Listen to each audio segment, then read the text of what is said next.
And welcome to Employment Law Show. John and Lior filling your head with amazing knowledge when it comes to employment law. We got lots of stuff to get through today. We'll talk about the pocket employment lawyer. And the topic for today, pal, a little later is when an employer cannot let you go.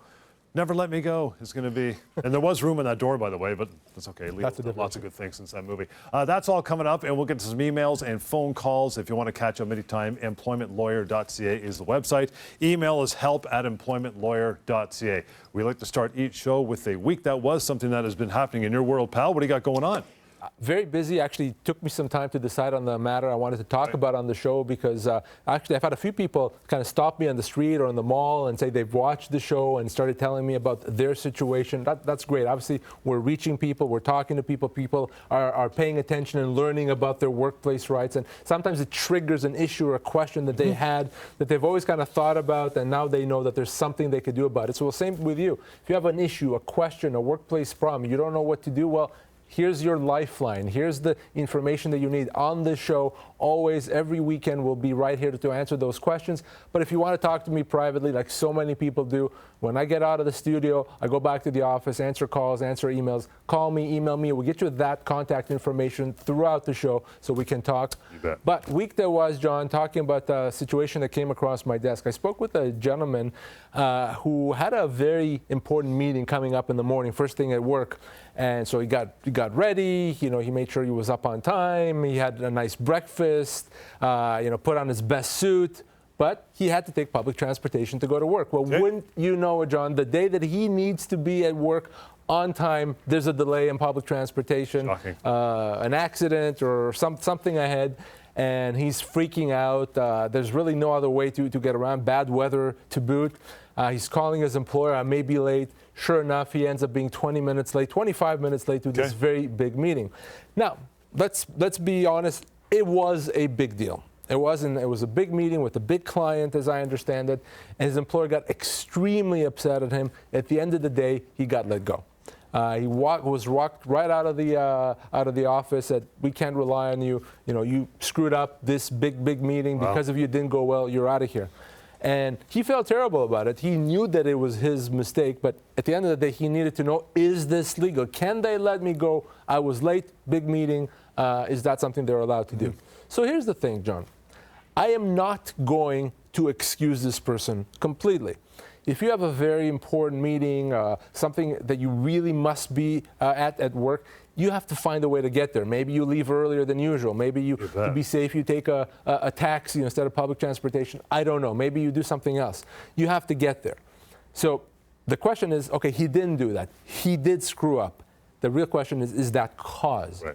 So, John, the answer to that, it's got to have to be no. It's not cause. And it's not cause because it's not bad enough to rise to cause. Remember, our regular viewers know this. It is extremely difficult to terminate for cause. The fact that you may have done something wrong, the fact that, like this person, you made a mistake, you didn't do something you were supposed to do, does not mean you can be let go without compensation. Does not mean you can be let go without severance. It's almost impossible, John, to let someone go for cause because of one incident of misconduct.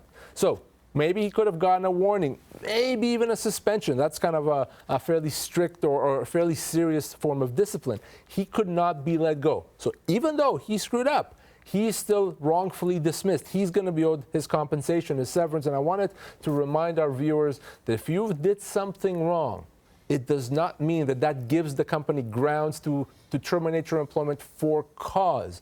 If they terminate your employment, you are very likely still owed your full severance. If you're not sure what that is, if you qualify, call me, email me, and we'll talk about it. That is 1-855-821-5900, help@employmentlawyer.ca. And you mentioned how many people watch and catch our radio show every week. I just send a shout out to Larry Callahan, who caught our show last week, and he stopped me in the middle of 14 saying, "Man, you guys do some great work in that show." Awesome. And he came up to me, so obviously it wasn't a radio show because he didn't hear me speak. He saw my face. Poor guy. But thank you, Larry. Hope you're with us this week. Speaking of the radio show, employmentlawyer.ca, you want to find past shows of the radio nature, you can do that. We've been doing that for 8 years? Long time. Long time. And we play the phone calls back in this show, and we take them apart. We talk about them. Phone call number 1's right now. 2 years from a full retirement, municipal government sector, 25 years, politically motivated firing, proven. There was a kind of an embarrassment perspective put into it. It wasn't just out the door. It was marched in front of a bunch of people. What reason was given to you? It didn't fit anymore. What was your position there in general term? Were you a manager? Senior manager. Nice when they march out and make a display out of it. Why? Why would they do that? You know, I understand you have to make a decision to let someone go, but why treat them badly on the way out? Why not treat someone with respect, especially someone that's worked for you for 25 years? So one thing to understand is if your employer does treat you harshly on the way out without, you know, the sensitivity that's required in an aggressive and unprofessional manner, that treatment could mean that they owe you additional compensation, bad faith damages. So it's always a bad idea for employers to treat an employee badly on the way out. But more to the point, beyond the idea that he was not treated with respect on the way out, the bottom line is the company has the right to let him go. Company can let him go even though he may not have done anything wrong. He's obviously a senior employee, been there for 25 years. It comes down to compensation. It comes down to severance. So the job that I have, if he calls me, is to determine how much severance he's actually owed. But I can tell you, but you can also find out for yourself just by going to pocketemploymentlawyer.ca. And so let's plug this information into pocketemploymentlawyer.ca and let's see how much severance this person is actually owed. So we know that he was a senior manager. You see that on the screen. He's been there for 25 years, 63 years old. I picked this out. Let's say you made $120-somewhat thousand. Well, someone in his situation gets 24 months pay. Again, depending on his compensation, that could be well over $200,000. So that's how easy it is, and that's how much he's owed. So he's let go. They're allowed to let him go. They have to pay him 24 months pay, but also they can't treat him badly with disrespect on the way out. That 24 months could end up being higher because they treated him badly. Wow. You mentioned Pocket Employment Lawyer can be found at pocketemploymentlawyer.ca. Talk about it. So, we're going to finish this show in about 25 minutes, but people may still have questions about their workplace rights. People still may want to know the answers to their workplace problem. Well, the easiest way, the fastest way to do that, simply go to pocketemploymentlawyer.ca. It's a tool that I created, which is anonymous. It's free. It's easy to use. There's no strings attached, and it allows you to get answers and analysis of your employment law issue. First place you go to if you lost your job to know how much you're owed is pocketemploymentlawyer.ca. If you're looking at that severance letter, do you want to make some sense of it? Is it good? Is it not? Again, pocketemploymentlawyer.ca.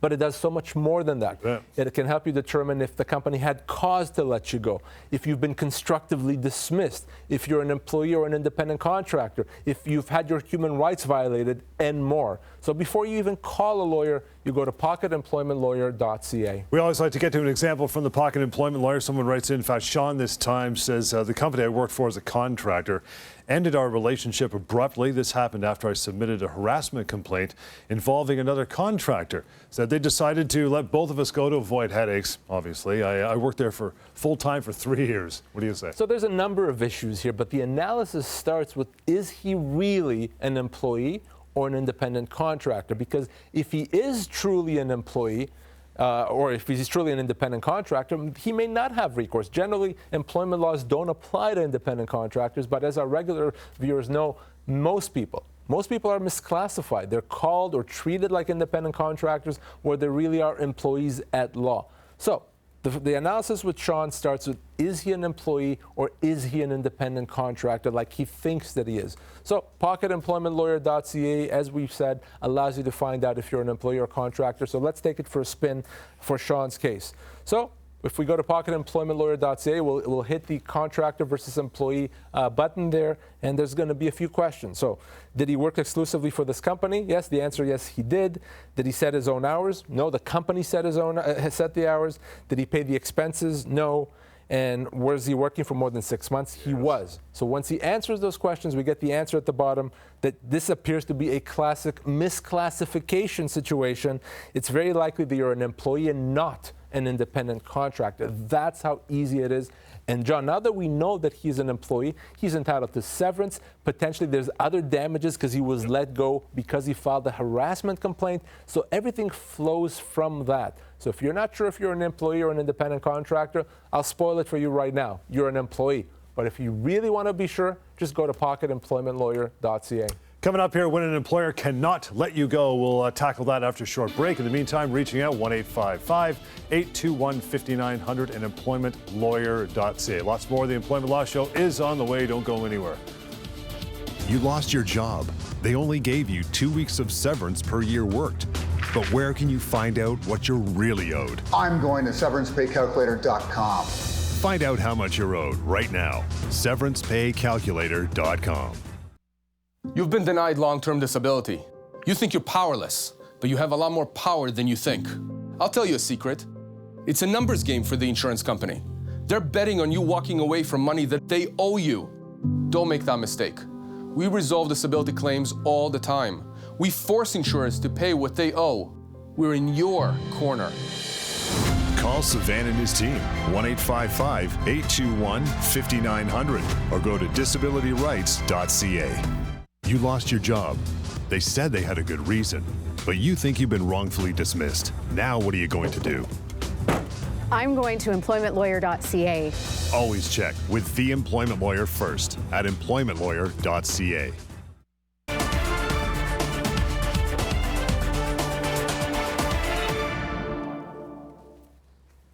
And welcome back. Employment Law Show, 1-855-821-5900. Help at employmentlawyer.ca is the email address. And of course, as mentioned, we finish off the last segment with Pocket Employment Lawyer. You can go there at pocketemploymentlawyer.ca. It is free, and there's a little yellow contact button if you want to at the top right of that. But topic for today, when an employer cannot let you go, there are situations where this can happen. Right? There are, and it's important to talk about those because the general rule, and this is something I tell my clients every day, the general rule is that an employer can let you go pretty much for any reason so long as they pay you severance. It's important to know that. Oftentimes, when I speak to people, they're very upset that they've been let go, right? They feel wrong. I spoke to someone earlier today when he thought that he wasn't treated properly by the company and that it wasn't fair that he was let go. And he was right. It wasn't fair, but it was legal. Right. But there are situations, which is what we want to talk about now, that regardless of severance, it's illegal to let someone go. So those are very important things to know about. First example is this: you cannot be let go because you are sick and cannot work. That's important. And an employer obviously expects employees to be at work. But the fact that you're sick, you're dealing with a medical condition, you maybe have a disability, whether it's permanent or not, and you cannot work, it does not mean you can't be let go. In fact, to let someone go because of their medical condition is a violation of the Human Rights Code. It's illegal. A company needs to allow you time to be off work. They need to allow you time to be better. If you can come back to work on a modified basis, they have to accommodate you. They cannot let you go ever because of your medical condition, because you're too sick to work, because of the fact you've been away for a while. Anything less than that is illegal, regardless of how much severance, John, someone is willing to pay the employee. Our Human Rights Code says you cannot be let go because you're sick. Situations where your employer cannot let you go. The next one on the list, if you have a drug or alcohol or substance abuse problem, right? So that actually ties into the first issue that we talked about. The law has made it clear, our human rights have made it clear that if you have a drug or alcohol dependency, that's considered a disability. Okay, so if you're an alcoholic, the law considers that to be a disability. No difference than if you had a herniated disc and you couldn't move.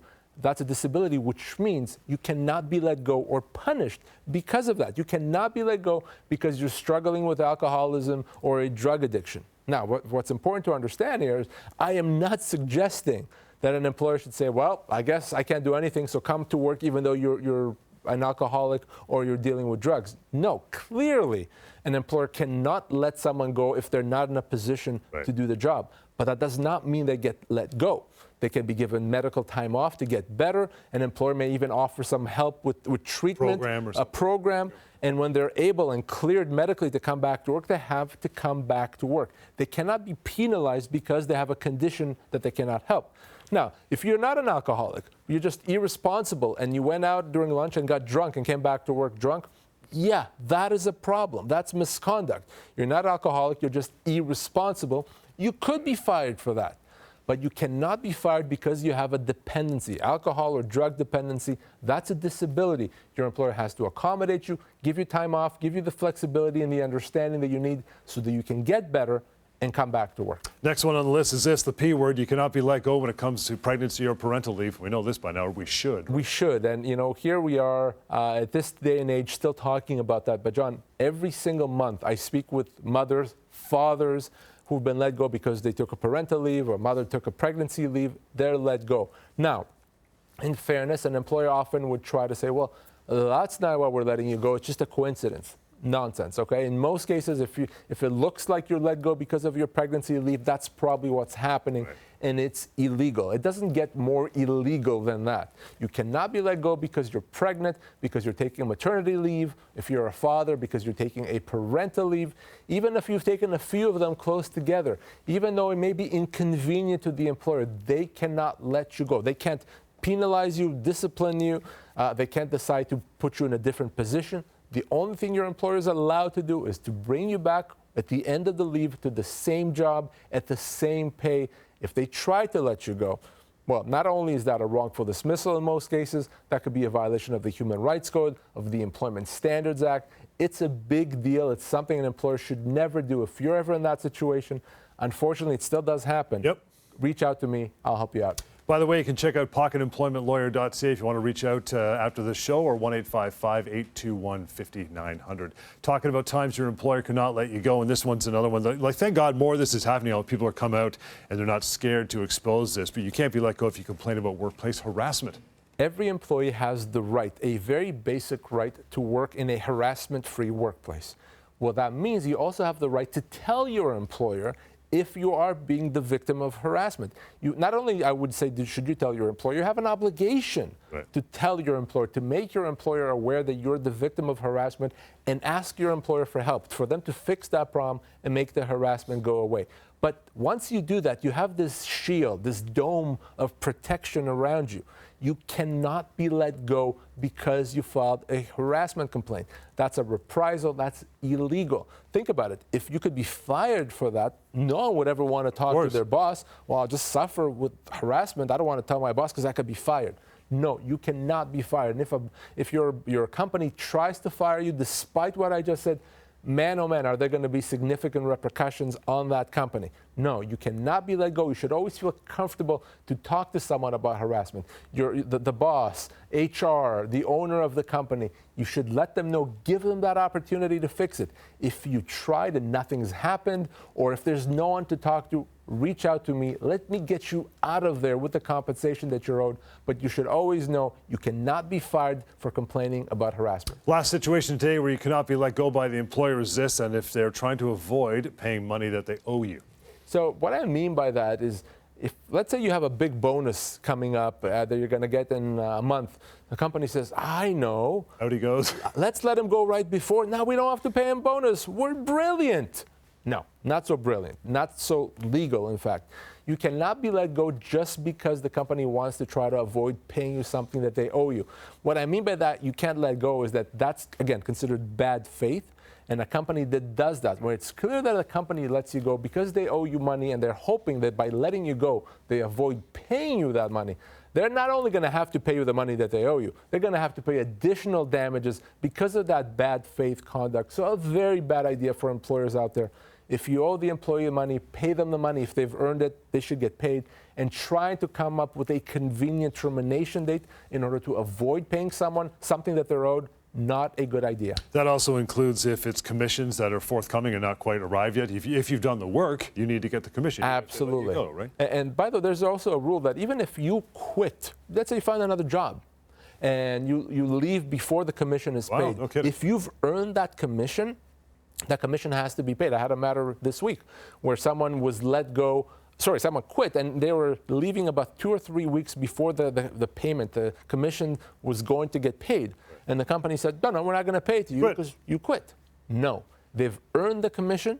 The fact that they're leaving doesn't change that. Okay. They may have to wait those 2-3 weeks to actually get a check, but the company cannot avoid paying someone something that the employee has already earned. Again, employmentlawyer.ca is the website. Go there, find where you can catch our radio show currently or past shows as well. Phone call number 2 from the radio show is coming right now. A friend of mine is a manager for a company. He's been in there for 10 years. They basically amalgamated 2 positions into one and gave him that position. That came with a bit of a pay raise, but he was working 9 to 5, no weekends. But now the company is requiring him to work 2 weekends out of the month and close the store a couple of times a week. He's saying, I don't want the raise, I don't want the extra responsibility, I just don't want to work weekends and nights. If he quit, is he entitled to unemployment because he quit, and is he entitled to severance? That's a significant change, right? Weekends to no weekends? It is a significant change, and it's a common situation that I see very often. You have a regular schedule, your employer says, now we need to change that. In this case, from working weekdays 9 to 5, kind of a standard job, to now we need you to work some weekends. Now we need you to work late and close the store. More duties, yeah. But that's a big change. That's a big difference going from 9 to 5 to working, weeknights and working weekends, etc. So what does he have to do here? Well, he has a right to potentially treat this as a constructive dismissal. When your employer makes significant changes to the terms of employment, you may have the right to quit, to leave, but still treat that as a termination, as a constructive dismissal. Now, this is a big change. Not every change is a constructive dismissal, but our good friend, pocketemploymentlawyer.ca, is a tool that allows you to find out if you've been constructively dismissed. So I've already told you that this person is in a constructive dismissal situation, but let's still take that information, plug that into pocketemploymentlawyer.ca so people see how the tool works when it comes to constructive dismissal. So once we go to pocketemploymentlawyer.ca, we'll hit on the constructive dismissal feature, and we'll get some questions. So how long have you worked for the company? So in this case, it's 5 years or more. What has changed? So in this case, change to the hours or days of work. And finally, has the employer done this to you before? The answer is no. Well, now we see the result at the bottom. Is this a change to hours of days of work is a significant change, and because of that, it results in a constructive dismissal, which allows you to leave with your full severance. So right there, pocketemploymentlawyer.ca correctly assessed this situation as being a constructive dismissal. So if you're dealing with the same thing, maybe something has changed, your compensation, your job duties, maybe your hours of work, your location of work. Is that legal? Is it not? You can always reach out to me. I'll tell you just as easy, just as fast, maybe even faster, pocketemploymentlawyer.ca to find out if that's a constructive dismissal. If this person had turned around and said, hey, you know what, maybe it'll get me out of some chores on the weekend, won't have to do the vacuuming, maybe I should try working the odd weekend. Could he take it for a bit of a spin, try it out, and still be able to go back if it wasn't his cup of tea? Everyone hates vacuuming, let's be honest. Okay. So yes, he could take it for a spin, but he should tell his employer that he's doing that. I would tell him, in writing. Whenever I say tell your employer, always in writing. There's never a situation when you do it verbally. If it's not in writing, it doesn't exist. So I would tell my employer in that situation, not sure if this is going to work with my life, but I'm going to try it. So I'm going to do it for the next 3 weeks. And if everything's fine, no problem. If it's not fine, I'm going to let you know. Then you can take it out for a spin. And if you decide that it's not working out, you can still treat that as a constructive dismissal. But if you just continue doing it and you don't say anything to your employer, you're going to be considered to have accepted it. And then it's going to be very difficult to say it's a constructive dismissal. Coming up here, severance pay for an employee deemed not promotable. What's that all about? We'll get to it after a short break. 1-855-821-5900 is the number, and employmentlawyer.ca. This is the Employment Law Show. Stick around, please. You were being harassed, and when you said something about it, you're the one who lost your job. Now what are you going to do? I'm going to employmentlawyer.ca. Always check with the employment lawyer first at employmentlawyer.ca. Insurance companies deny long-term disability claims all the time. They give lots of excuses. Don't give up. I've seen it all. They've ignored your doctors, they've ignored you. You're angry and you're frustrated. But there's hope. We resolve disability claims all the time. We force insurers to pay what they owe. We're in your corner. Call Savan and his team, 1-855-821-5900, or go to disabilityrights.ca. You thought you had a secure job. You didn't see it coming. Now what do you do? I'm going to employmentlawyer.ca. Always check with the employment lawyer first at employmentlawyer.ca.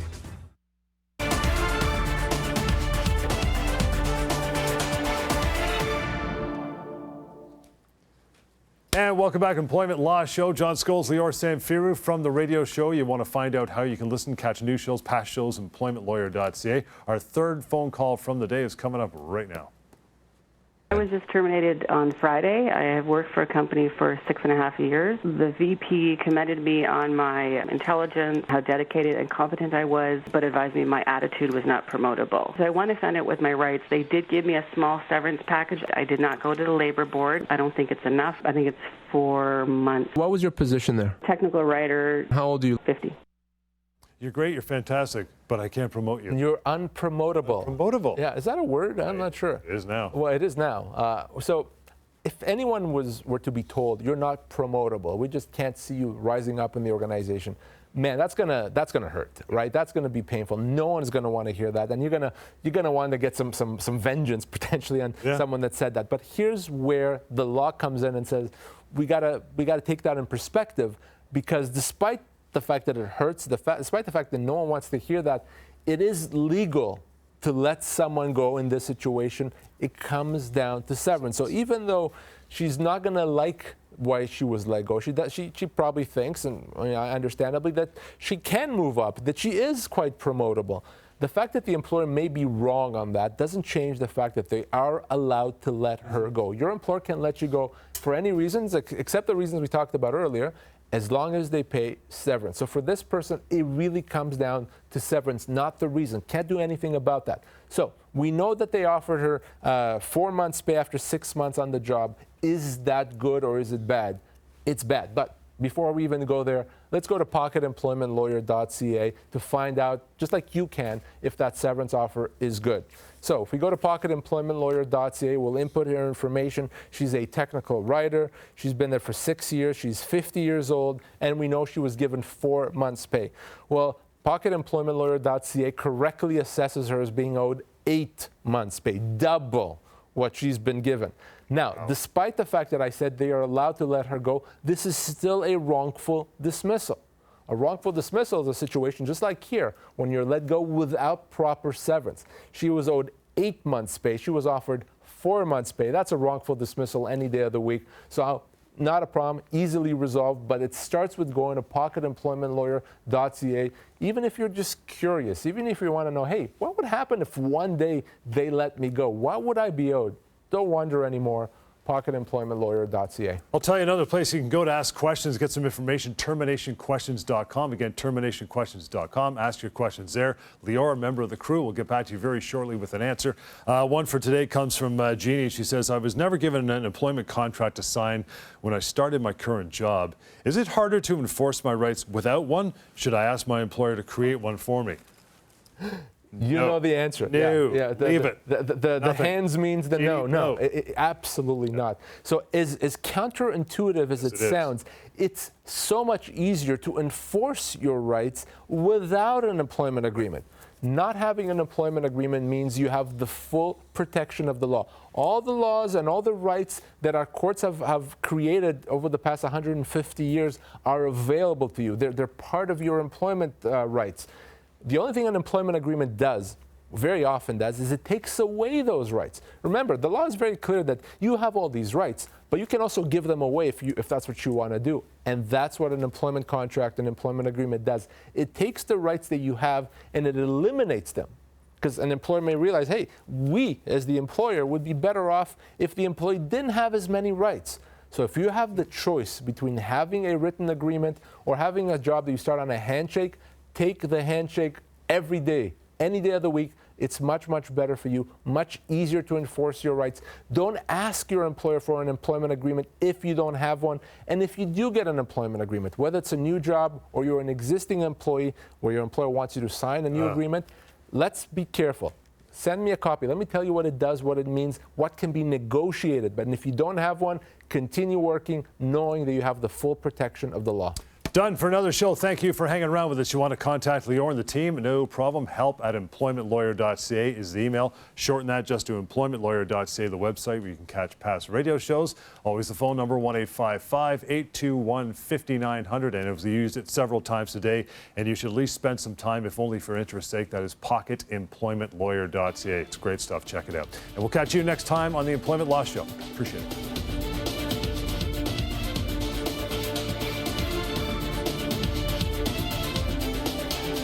Closed captioning of this program is brought to you in part by SeverancePayCalculator.com. Find out how much you are owed right now. SeverancePayCalculator.com.